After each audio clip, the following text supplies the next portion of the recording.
मित्रों, पौराणिक काल से ही ये एक बहस का विषय रहा है कि जब कोई स्त्री पुरुष एक दूसरे के साथ समागम करते हैं तो किसे ज्यादा आनंद आता है। मित्रों, आज भी विज्ञान 100% यह पता नहीं लगा पाया है कि संभोग के दौरान स्त्री और पुरुषों में से कौन ज्यादा इसका आनंद लेता है। लेकिन आपको ये जानकर हैरानी होगी कि आज से हजारों साल पहले लिखी गई महाभारत में ये बात विस्तार से बताई गई है कि संबंध बनाते समय स्त्री और पुरुष में से किसको ज्यादा आनंद आता है। आज की इस वीडियो में हम आपको महाभारत में वर्णित इसी कथा के बारे में बताने जा रहे हैं। महाभारत में वर्णित कथा के अनुसार एक बार पांडुपुत्र युधिष्ठिर अपने पितामह भीष्म के पास पहुँचे और उन्हें प्रणाम किया। तब पितामह भीष्म ने उन्हें आशीर्वाद देते हुए पूछा, हे वत्स, तुम चिंतित लग रहे हो, बताओ क्या बात है। तब युधिष्ठिर ने कहा, पितामह, मैं एक दुविधा में फंस गया हूँ, क्या आप उसे सुलझाने की कृपा करेंगे। यह सुनकर भीष्म बोले, बहुत पहले तुम मुझे अपनी दुविधा बताओ, फिर मैं इसे सुलझाने का प्रयास करूंगा। यह सुन युधिष्ठिर ने कहा, पितामह, कई दिनों से मैं इस प्रश्न का हल नहीं खोज पाया कि संभोग करते समय स्त्री और पुरुष में से किसको ज्यादा आनंद आता है। तब पितामह भीष्म ने युधिष्ठिर से कहा,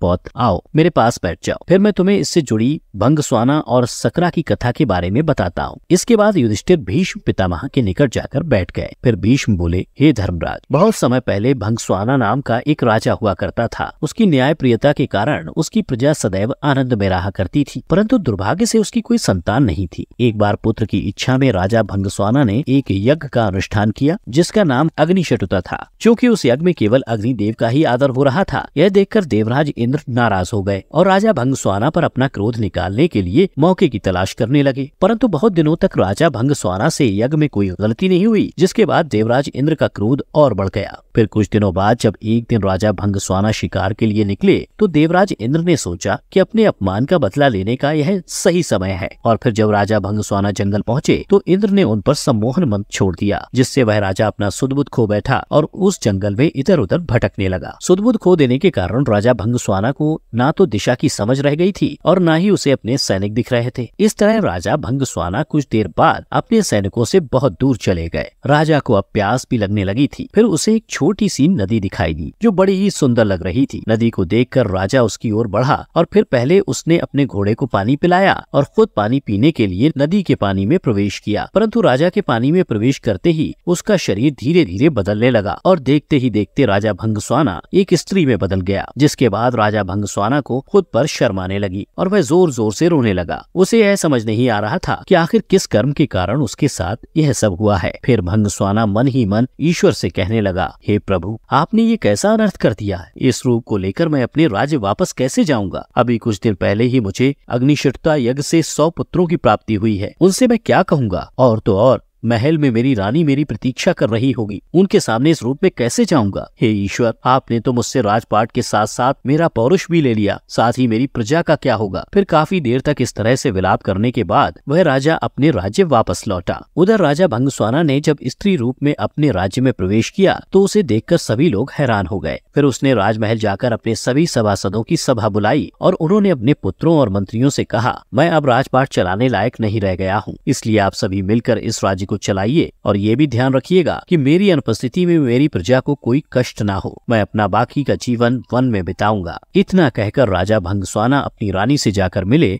और फिर वे जंगल की ओर चले गए। वन में जाकर स्त्री रूपी वह राजा एक तपस्वी के आश्रम में जाकर रहने लगे। फिर कुछ सालों बाद उन्होंने उस तपस्वी के कई पुत्रों को जन्म दिया और जब वे बड़े हुए तो राजा भंगस्वाना उन्हें अपने राज्य ले गए और वहां जाकर पहले से मौजूद अपने पुत्रों से कहा, जब मैं पुरुष था तो जैसे तुम सभी मेरे पुत्र हो, वैसे ही मेरे स्त्री रूप में भी ये सभी मेरे पुत्र हैं। लो अपने भाइयों को संभालो। उसके बाद राजा भंगस्वाना के सभी पुत्र मिलकर रहने लगे। उधर जब देवराज इंद्र ने देखा कि राजा भंगस्वाना इतना अपमानित होने के बाद भी अपने बच्चों के साथ सुख पूर्वक रह रहा है तो उनका क्रोध और बढ़ गया और फिर उनके मन में प्रतिशोध की भावना जागृत हो चली। फिर देवराज इंद्र सोचने लगे कि क्या मैंने इस राजा को पुरुष से स्त्री बनाकर गलती तो नहीं कर दी। इसके बाद इंद्र ने एक ब्राह्मण का वेश धारण किया और राजा भंगस्वाना के राजमहल पहुँच गए। राजमहल पहुंचकर देवराज इंद्र भाइयों के बीच फूट डालने के उद्देश्य से उनके कान भरने शुरू कर दिए। कुछ दिन के बाद इंद्र की यह योजना सफल हो गई और राजा भंगस्वाना के सभी पुत्र आपस में ही लड़ने लगे और देखते ही देखते सभी ने एक दूसरे को मार डाला। इधर इस बात का जैसे ही भंगस्वाना को पता चला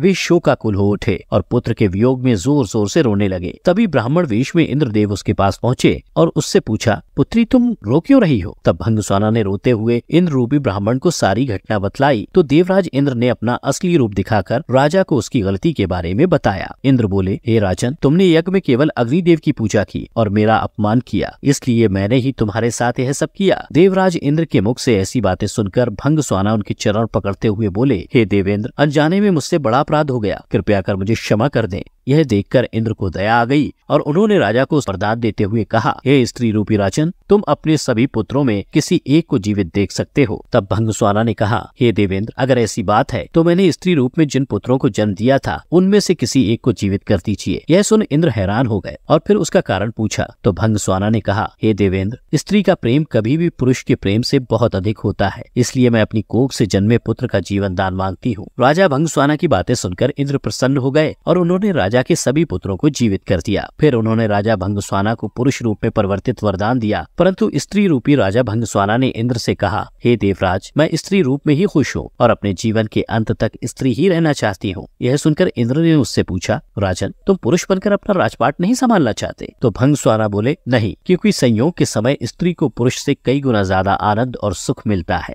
इसलिए मैं स्त्री ही रहना चाहती हूँ। यह सुनकर इंद्र ने तथास्तु कहा और वहाँ से अंतर्ध्यान हो गए। इस तरह कथा समाप्त होने के बाद भीष्म ने युधिष्ठिर से कहा कि हे पौत्र, अब तो तुम्हें समझ आ गया होगा कि स्त्री को संभोग के समय पुरुष से ज्यादा आनंद आता है। तो मित्रों, उम्मीद करता हूँ कि आप भी युधिष्ठिर की तरह इस बात को समझ गए होंगे कि संभोग के समय स्त्री और पुरुष में कौन ज्यादा आनंद प्राप्त करता है। अगर समझ गए हो तो नीचे कमेंट करके जरूर बताएं। साथ ही अगर आपको हमारी ये वीडियो अच्छी लगी हो तो इसे ज्यादा से ज्यादा लाइक और शेयर करें। फिलहाल आज की वीडियो यहीं समाप्त होती है। अब हमें इजाजत दें। वीडियो को अंत तक देखने के लिए आपका बहुत बहुत शुक्रिया।